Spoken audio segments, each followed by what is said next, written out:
e dei a sua herança aos chacais do deserto. Se Edom diz: fomos destruídos, porém tornaremos a edificar as ruínas, então diz o Senhor dos Exércitos: eles edificarão, mas eu destruirei, e Edom será chamado terra de perversidade e povo contra quem o Senhor está irado para sempre. Os vossos olhos o verão, e vós direis: grande é o Senhor, também fora dos limites de Israel. Oremos.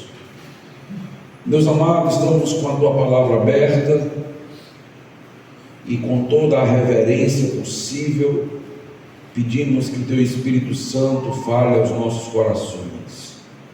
Nos abençoa essa noite, traz desafios, reflexões relevantes e importantes, em nome de Jesus, amém. O livro de Malaquias trata da mensagem de um profeta pós-exílico. Malaquias significa o mensageiro, e ele profetizou em Jerusalém após as reconstruções feitas por Esdras e por Neemias. A natureza forte da mensagem de Malaquias é revelado logo na primeira palavra que aparece no livro. Trata-se de uma sentença do Senhor. Trata-se de um termo jurídico. Malaquias está basicamente no seu livro reproduzindo uma espécie de tribunal, um cenário onde nós encontraremos as acusações e ali a tentativa de defesa. O texto nos diz: sentença pronunciada pelo Senhor. Deus diretamente vai agora ao encontro do seu povo para confrontar o seu povo com uma mudança de postura, de pensamento e de comportamento. E esta palavra sentença, ela vai apontar para uma exortação que Deus tem a fazer para com o povo de Israel. Perceba que essa sentença, ela é pronunciada pelo Senhor. Aparece aí a palavra Senhor toda em caixa alta na sua Bíblia, apontando que se trata do próprio Yahvé, o Deus da nação de Israel. Como o texto diz que essa sentença foi pronunciada pelo Senhor, se na verdade ela está sendo pronunciada por Malaquias, porque esse é o agir de Deus. Deus usa homens para abençoar, exortar o seu povo, mas Deus deseja que o seu povo entenda que Deus está falando, que Deus está tratando com eles. Por isso, Malaquias podia dizer: eu estou sendo usado como instrumento do Senhor, mas essa sentença é de Deus para vocês, foi pronunciada pelo Senhor. Isso é importante, meus irmãos, porque às vezes nós temos uma tendência de, quando temos uma mensagem confrontativa, quando temos uma exortação que mexe conosco e faz inclusive com que os nossos pecados sejam descobertos, temos uma tendência de ficar com raiva do pastor, temos uma tendência de ficar irado com o pregador. Mas lembre-se, é uma sentença pronunciada pelo Senhor. Todas as vezes que um pastor, que um pregador é fiel às Escrituras, é Deus falando. Ou nós acreditamos nisso, ou nós nos tornamos liberais, ou nós não acreditamos mais no sobrenatural. Então Deus usa homens, mas Ele continua falando, Ele continua agindo. Por isso que os nossos cultos, eles precisam de reverência, de concentração. Por isso que as mensagens têm valor. Por isso que normalmente você vai perceber em igrejas sérias, dirigentes e pastores dizendo: vamos manter ordem e decência no culto, não vamos ficar nos levantando, saindo por qualquer motivo. Por quê? Porque se trata da sentença pronunciada pelo Senhor. Se trata de Deus falando conosco. Esta é a beleza do culto que nós realizamos. Deus está presente, falando ao seu povo, transformando vidas. É o que Malaquias está aqui nos mostrando. O povo também precisa ser confrontado. O texto está falando de uma sentença. Isto é muito relevante, porque nós estamos em dias, em períodos em que algumas igrejas já não trazem mais confrontações. São mensagens terapêuticas, mensagens de bem-estar, e o que nós encontramos nas Escrituras, nos lábios do Senhor, em alguns momentos, são mensagens de sentença, de exortação, de confrontação. E isso é importante de entender. Durante as mensagens que nós iremos fazer no retiro, eu vou te mostrar o lastro histórico de por que nós chegamos onde nós chegamos como igreja. O que aconteceu na história da teologia para que a gente desvirtuasse o conceito de amor e as implicações que isso tem para o culto e para a membresia. Então a gente vai falar um pouquinho disso mais à frente. Deus resolveu, no livro de Malaquias, ter uma espécie de conversa séria com o seu povo, uma espécie de olho no olho, como nós gostamos de dizer. Além daquele povo ter abandonado a vida de santidade, eles estavam cultuando a Deus de uma maneira imprópria, de uma maneira indevida, de uma maneira inaceitável, a ponto de Deus dizer no livro de Malaquias: entregue os sacrifícios que vocês estão trazendo para mim, para o seu governador, e veja se ele vai aceitar. Então o povo estava trazendo animais dilacerados, o povo estava entregando para Deus tudo e qualquer coisa em nome de um culto próprio. O povo de Israel não se importava mais com uma adoração com excelência. Havia rebeldia nos corações, esfriamento na adoração, e tudo isto é proporcional à maneira que nós vemos a Deus. Tudo isto é proporcional à maneira que entendemos e percebemos o amor de Deus, como eu quero mostrar nesse livro. Quando nós esquecemos ou não entendemos bem o amor de Deus, não conseguiremos ter motivação para servi-lo da maneira adequada, para amá-lo da maneira que ele de fato deveria ser amado. Tem um autor chamado Joel Bick, ele escreveu um livro chamado Espiritualidade Reformada, e ele diz o seguinte: o problema com grande parte da espiritualidade atual é que ela não está atada solidamente às Escrituras, à doutrina. Por isso, com muita frequência, se degenera em misticismo antibíblico. Importante, se nós vamos costurar isso em uma outra mensagem.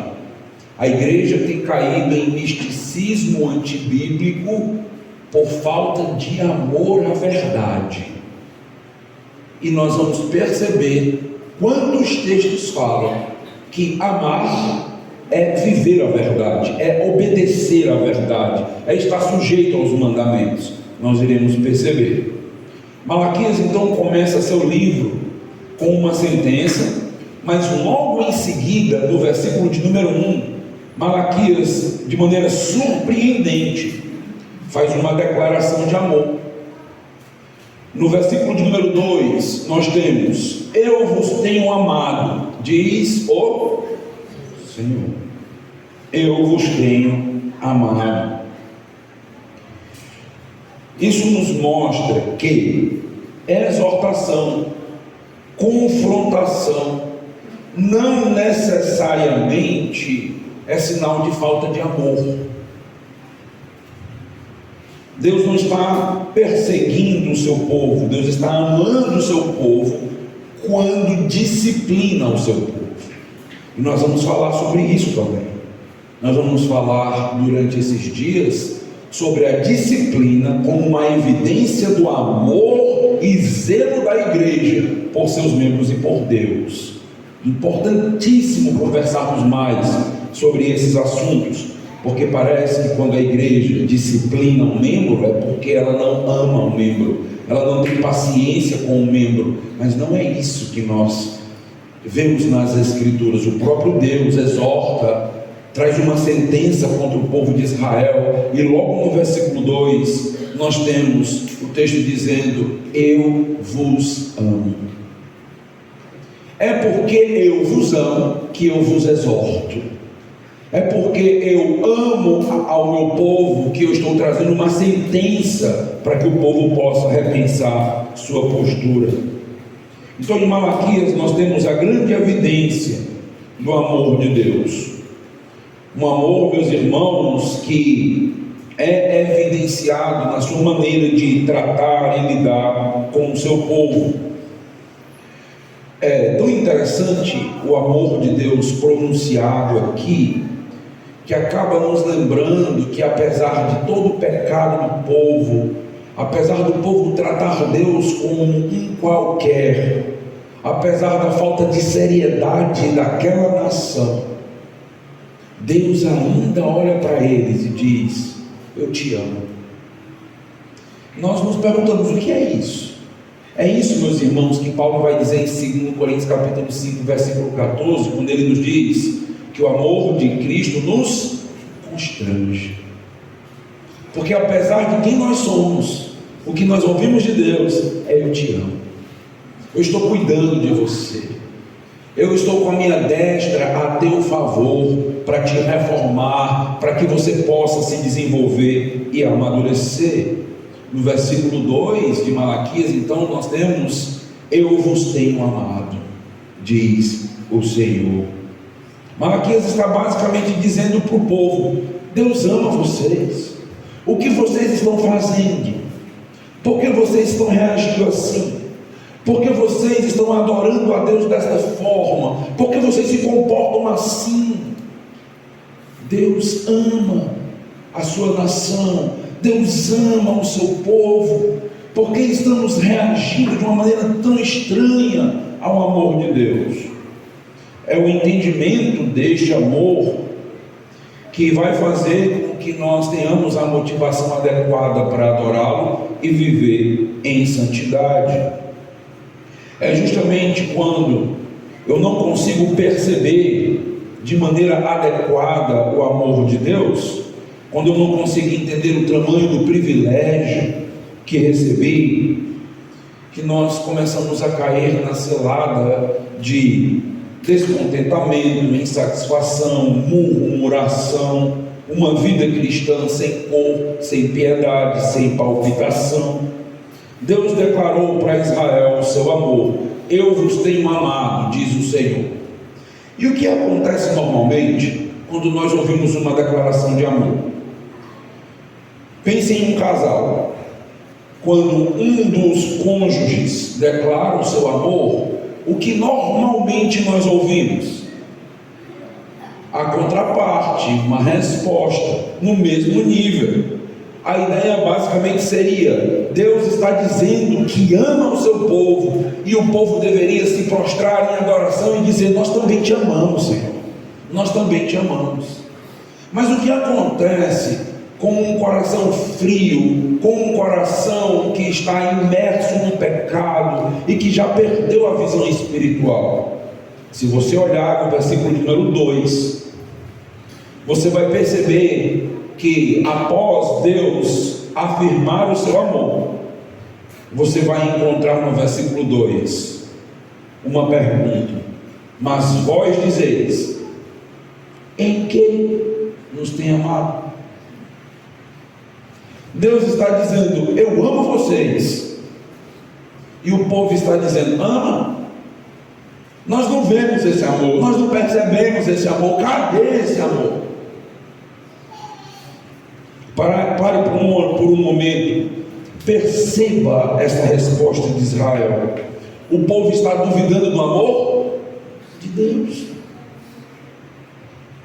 Esse povo está questionando a manifestação do amor de Deus, não conseguem perceber o amor de Deus. Era como se o povo estivesse dizendo: o Senhor nos ama mesmo. Desculpe, Senhor, mas nós não estamos vendo esse seu amor. Nós não conseguimos perceber esse seu amor. Este amor não parece ser real para nós. O Senhor tem nos amado. Qual é a evidência desse seu amor? Por incrível que pareça, nós estamos falando da nação mais privilegiada da história. Mas essa nação estava cega para a providência de Deus. Não enxergava.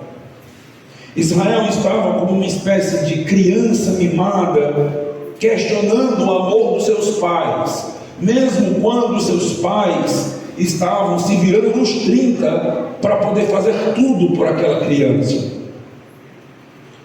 O que aconteceu com Israel? O que contaminou o povo de Deus para que eles não enxergassem o óbvio? E eu preciso dizer para os amados irmãos, não existe nada mais óbvio para um crente do que o amor de Deus. O amor de Deus é óbvio. Se nós não enxergamos esse amor, o problema não está com Deus, o problema não está com o amor de Deus, o problema está com os nossos olhos, o problema está com o nosso coração.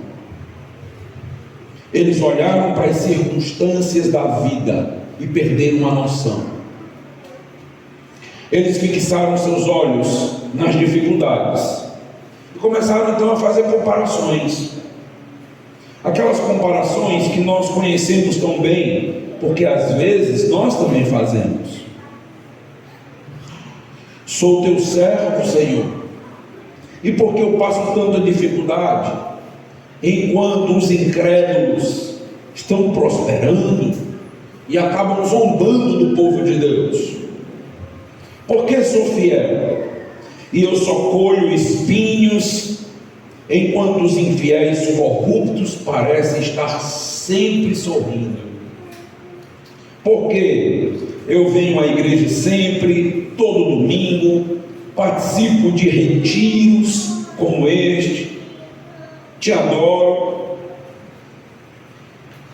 e eu nem sequer tenho um carro próprio, eu não tenho uma casa própria, eu mal tenho conseguido manter minha casa financeiramente, não tenho conseguido realizar determinados sonhos da minha família, mas eu vejo incrédulos zombando do Senhor, prosperando no meu trabalho, mentindo, enganando, usando de todos os subterfúgios malignos. Mas por que o Senhor faz com que eles prosperem?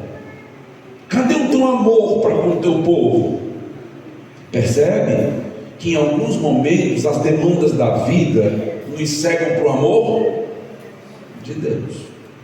As circunstâncias, doença após doença, cirurgia após cirurgia, problema na família, filhos que parecem não atender, ser obedientes àquilo que nós ensinamos.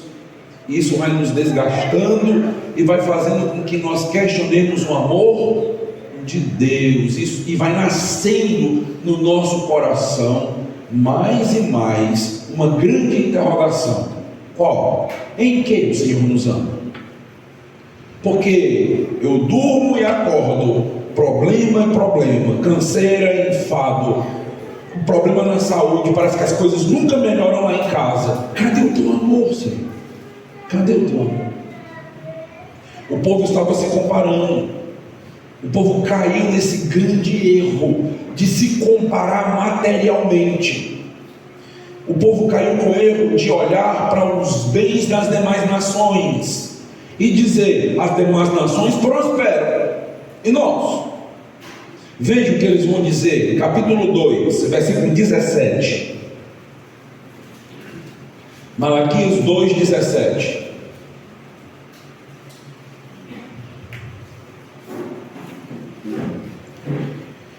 Enfadais o Senhor com vossas palavras, e ainda dizeis: em que o enfadamos? Nisto que pensais: qualquer que faz o mal passa por bom aos olhos do Senhor.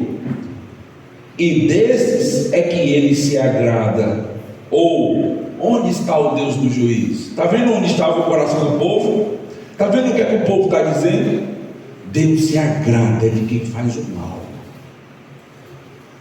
Deus abençoa aquele que é pior, aquele que zomba dele, aquele que se levanta de uma maneira ativa e afrontosa. É esses que Deus dá bênçãos, dá prosperidade.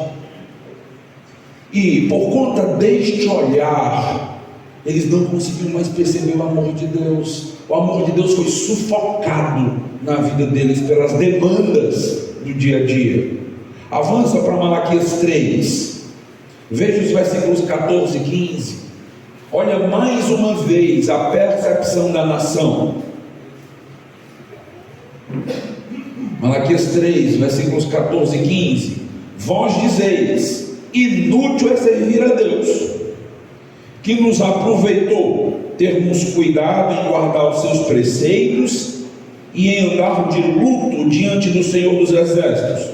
Ora, pois, nós reputamos por felizes os soberbos. Também os que cometem impiedade prosperam. Sim, eles tentam ao Senhor e escapam. Atente o que está acontecendo. Eles estão dizendo: é inútil servir a Deus. Eles estão completamente desgastados espiritualmente.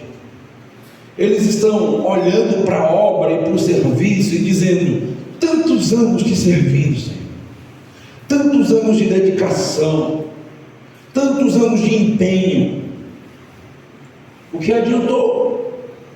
O que eu ganhei com isso? Cadê o teu amor para quem te serve, para quem te ama? Cadê? O Senhor, na verdade, ama os que fazem o mal. Eu guardei os teus preceitos, eu andei de luto por causa dos pecados. Isso adiantou de quê? Entende que nós temos uma pessoa aqui na iminência de abandonar tudo? Este povo se tornou apenas religioso. Esse povo estava acostumado com um culto que entregavam a Deus, os sacrifícios. Eles não abandonaram o culto.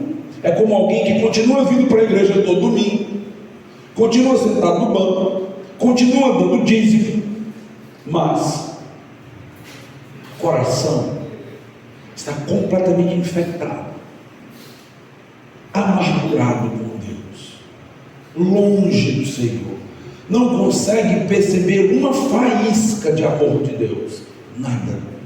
E sabe o que acontece quando nós não conseguimos perceber mais o amor de Deus? Nós esfriamos. Quando nós não percebemos mais o amor de Deus, nós não conseguimos responder em amor. Porque a nossa resposta, meus amados, ela será proporcional ao nosso amor, proporcional ao valor que nós damos às coisas. Se eu não consigo mais enxergar o valor de Deus, eu não consigo mais enxergar o amor de Deus, então qualquer coisa basta para Deus. Então eu posso fazer de qualquer maneira e de qualquer forma, e é suficiente. Era o que estava acontecendo. A visão do povo se restringia a bênçãos materiais. Perceberam? O amor de Deus se manifesta como? Por bênçãos materiais. Ponto. Se eu não tenho as bênçãos materiais, é porque Deus não me ama. Lógica simples. O povo começou a medir o amor de Deus simplesmente pela prosperidade, retenção de bens. E o povo começou a se vitimizar nas mãos de Deus. Eles olhavam para a sua pobreza e para a condição financeira que estavam e diziam: que amor é esse? Isso não é amor coisíssima nenhuma. Deus não ama o seu povo. Se Ele nos amasse, Ele estaria nos abençoando materialmente, financeiramente. com saúde, nós seríamos uma nação próspera. Os ímpios, aqueles que não temem a Deus, além de prosperar, escapam sempre do juízo de Deus. Eles aprontam. Nós estamos no retiro, no período de carnaval. Fizemos um grande esforço para estarmos aqui. Enquanto um monte de gente que a gente conhece está lá no mundão, bebendo, se prostituindo, e são eles que vão prosperar. Até a água, eu botei aqui uma fitinha do acampamento, tudo feito com muito detalhe, com muito esmero, organizei tudo da melhor maneira, mas eles que prosperam. Faz sentido? Como eu posso amar a Deus dessa forma? Esta é a pergunta. Em que o Senhor tem nos amado? Em que? Cadê esse amor? Final do versículo 2. Nós começamos a Deus dar uma resposta para que aquele povo conseguisse enxergar de maneira espiritual.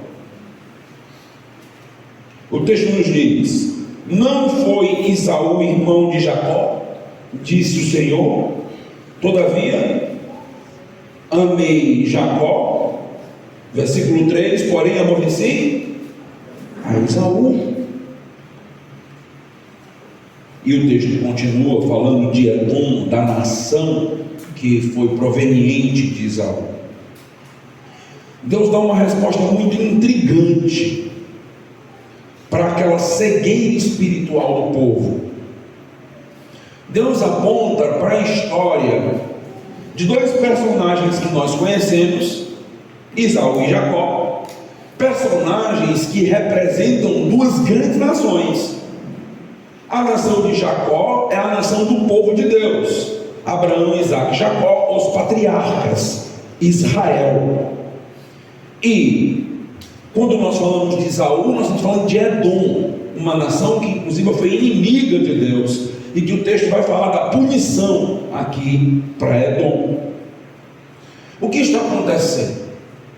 Deus está nos confrontando com a eleição. Deus está dizendo: a maneira de corrigir um coração esmorecido, a maneira de corrigir uma cegueira para as bênçãos e o amor de Deus, é perceber que Deus amou Jacó, mas aborreceu a Esaú. O antídoto para os corações cegos para o amor de Deus está em entender que eu sou um eleito do Senhor, que eu faço parte do povo de Deus, sem mérito algum meu, por conta da graça, por conta do amor de Deus. Deus está basicamente dizendo para aquele povo: vocês querem uma prova do meu amor? Vocês querem entender este amor? Então, lembrem-se, vocês são o povo escolhido de Deus. Deus está mostrando para aquele povo que eles possuem a maior bênção que alguém pode ter na vida. Mas será que nós vemos as bênçãos espirituais de uma maneira maior do que as bênçãos materiais? Se não enxergarmos assim, há um grande problema na nossa espiritualidade, e isso trará implicações práticas para a nossa vida.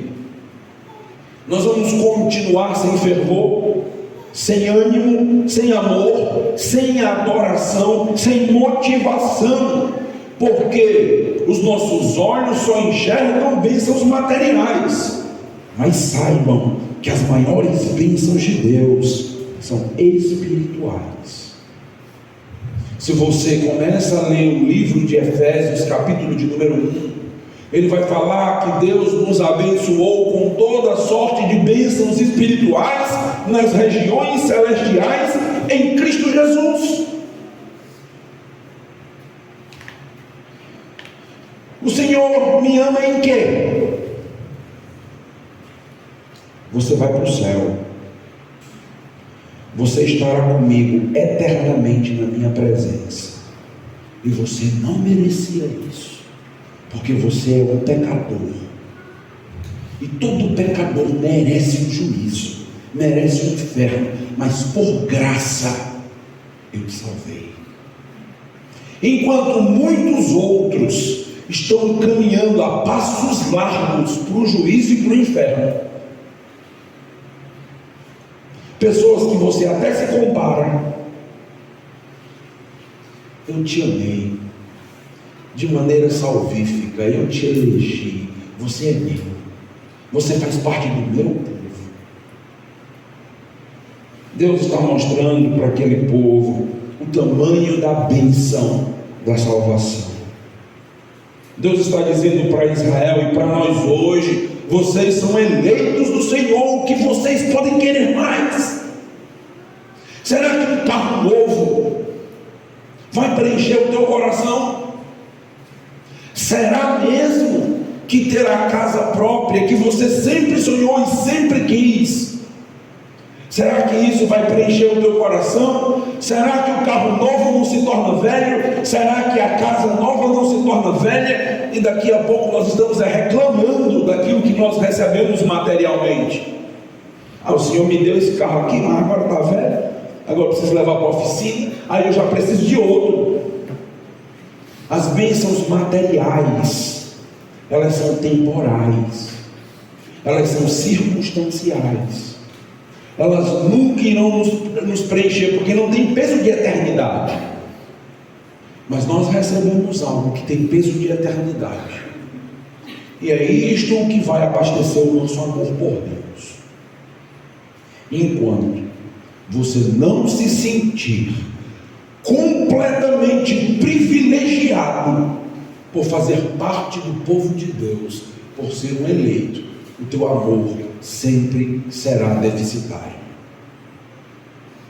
Você sempre dará menos a Deus do que poderia dar, porque você não percebe, porque os teus olhos estão cegos para perceber o valor do que você recebeu. Deus está nos ensinando a não medir o seu amor por questões transitórias, não medir o seu amor por saúde, finança ou família. Deus está nos ensinando a refletir em algo bem mais profundo. Você pertence ao povo de Deus. Então, o que mais podemos querer diante do Senhor? Com quem nós podemos nos comparar? Qual ímpio recebeu mais do que o povo de Deus? O rico e o Lázaro, lembra da história? O rico recebeu tudo em vida, tudo, tinha do bom e do melhor. O texto diz que ele era extravagante com os seus bens. E o servo de Deus chamava-se Lázaro, era um mendigo. Ele não foi salvo porque ele é pobre. Aqui não é marxismo, a burguesia e o proletariado, não é. O rico se deu mal, né? O burguês, não.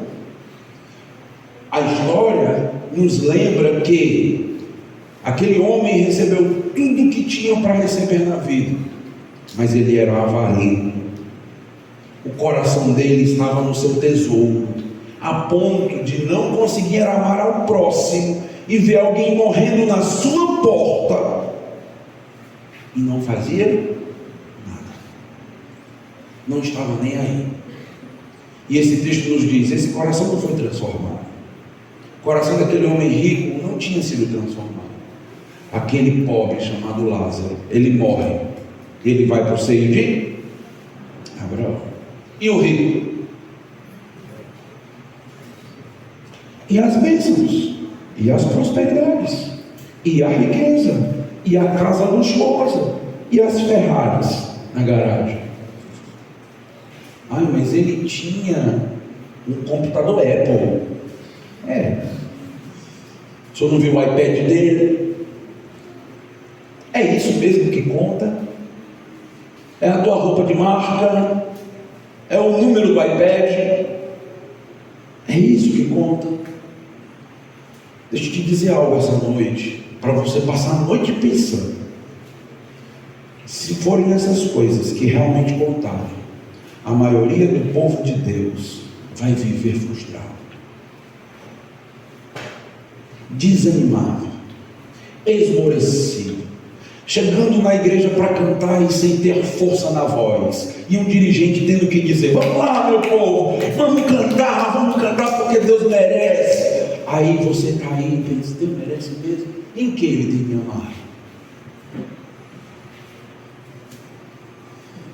Enquanto nós não fincarmos os nossos olhos nas bênçãos espirituais, no que Cristo fez por nós na cruz, nos amando enquanto ainda éramos inimigos, Romanos 8, Deus prova o seu 5:8, Deus prova o seu próprio amor para conosco pelo fato de ter Cristo morrido por nós, sendo nós ainda. É isso que alegra o coração de um crente, é isso que nos faz vibrar, é isso que nos faz pulsar.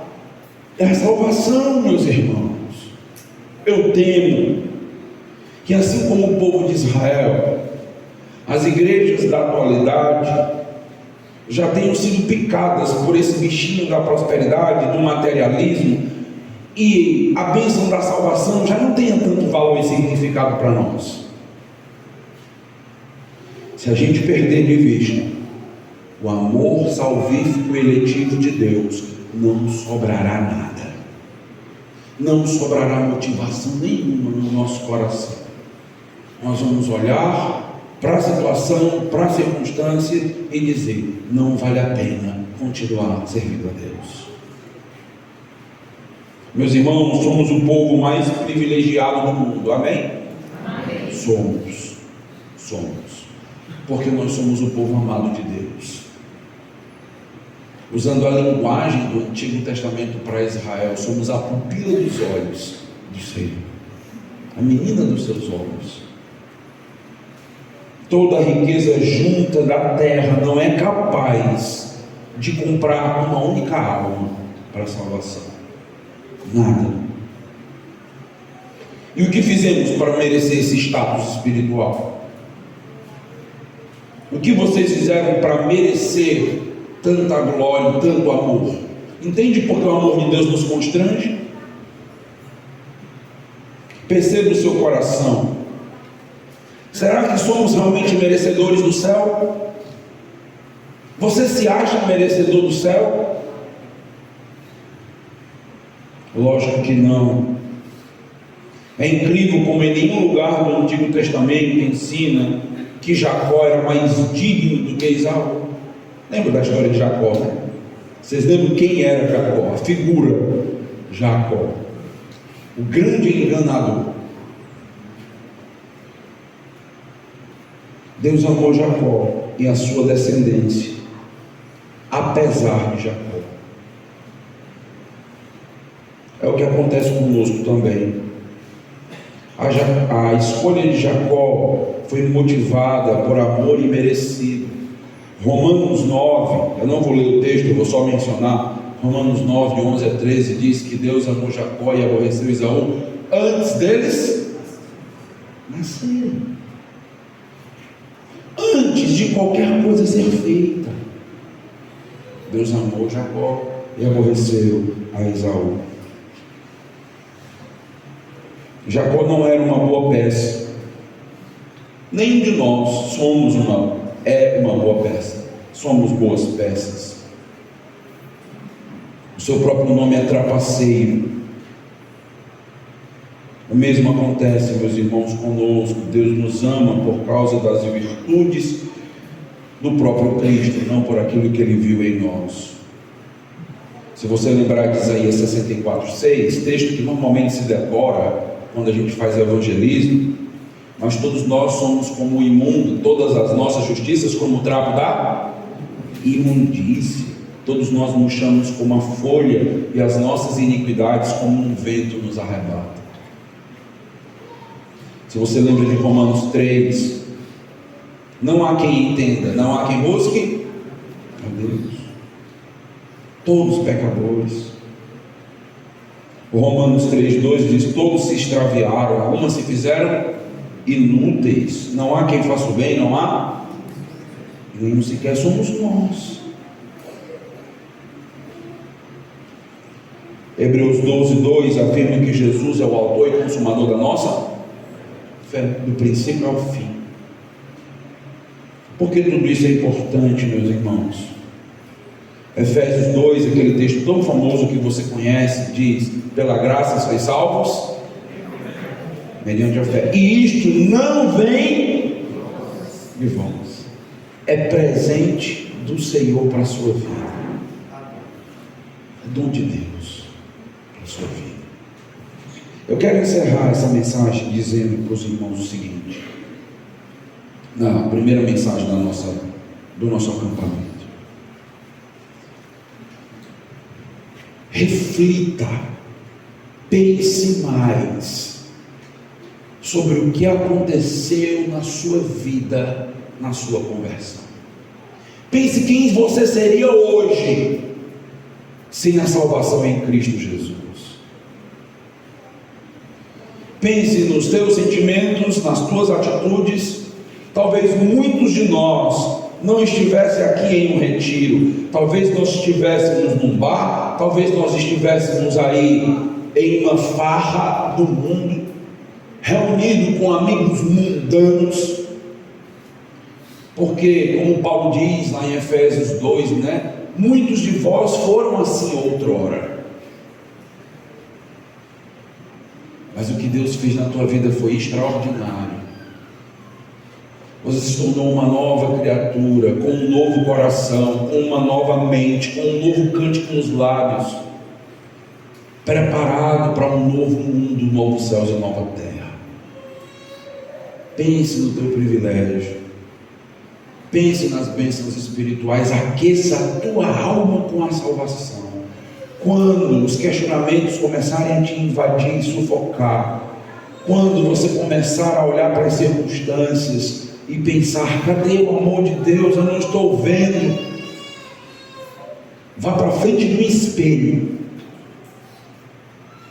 olhe para você, e você não é apenas uma criatura de Deus, você se tornou um filho do Senhor a partir da fé. Você estará com Ele plenamente por toda a eternidade, usufruindo de tudo, num mundo e num tempo onde todas as lágrimas do teu rosto serão enxugadas. Chegará um momento onde nós reinaremos. O nosso reino não é aqui e agora. Chegará um momento onde estaremos plenos, reinando com o nosso Cristo em glória. E ao olhar e lembrar dessas verdades, isto deve preencher o meu coração de tal maneira que é como se uma mola agora ela estivesse no ponto de me impulsionar a fazer o meu melhor. Fazer o meu melhor, porque Deus me deu o seu melhor. Deus nos deu o que Ele tinha de melhor. E o que Ele tinha de melhor? Ouro, prata, bronze, certo? Não. O que Ele tinha de melhor? Seu Filho. Ele deu por você. Ele veio e morreu na cruz por mim. Ele nos deu o que Ele tinha de melhor. Nós temos o melhor. Nós somos muito amados, por isso precisamos também muito amar. O texto de 1 João 4, versículo 19 diz que nós amamos a Deus porque Ele nos amou. É isso. Esse texto de João nos diz que o nosso amor é uma consequência. O nosso amor é uma consequência. Porque Ele nos amou, nós amamos. Não fomos nós que amamos Ele primeiro, Ele nos amou sacrificialmente, e isto nos impulsiona também a amá-lo. Lembre-se disso, reflita mais nisso. Quero encerrar dizendo o seguinte: algumas vezes em aconselhamento bíblico, eu tenho lidado com crentes muito desanimados, com a alma muito abatida, muito cansados, sem força, sem vibração, como se enxergasse o mundo em preto e branco, sem cores, e chegam num gabinete pastoral de maneira às vezes a dar pena. E o que nós fazemos? Eu oro, peço graça a Deus, não para mudar o mero bem-estar desta pessoa, mas para que ela saia daquele escritório enxergando a graça de Cristo do tamanho que ela é, e que ele saia dali olhando para a cruz e encontrando uma motivação para ser feliz: não o marido que traiu, não o filho desobediente, mas Jesus. Isto é aconselhamento bíblico: levar as pessoas à cruz de Cristo, levar as pessoas a amarem porque Ele nos amou, e não uma criação de um mero bem-estar ou uma solução imediata em seus problemas circunstanciais, mas levar as pessoas a amarem mais e mais o Senhor. Vamos orar nesse momento uns pelos outros, para que esta visão e essa percepção do amor de Cristo aqueça os nossos corações durante todo esse retiro. Amém. Oremos. Deus amado, Deus Todo-Poderoso, o Senhor nos trouxe aqui essa noite. Nada acontece por acaso. O Senhor me trouxe de 450 quilômetros para cá, para falar do teu amor, para falar do nosso privilégio em Cristo Jesus, para dar um antídoto para aqueles corações cansados e sobrecarregados e desanimados que estão aqui, para aquelas pessoas esmorecidas porque não conseguem passar em um vestibular, em um concurso, não conseguem adquirir um patrimônio, não conseguem ter filhos ou coisas do tipo. Oh Deus, tudo isso é muito bom, mas não é o teu melhor. Que possamos sair essa noite daqui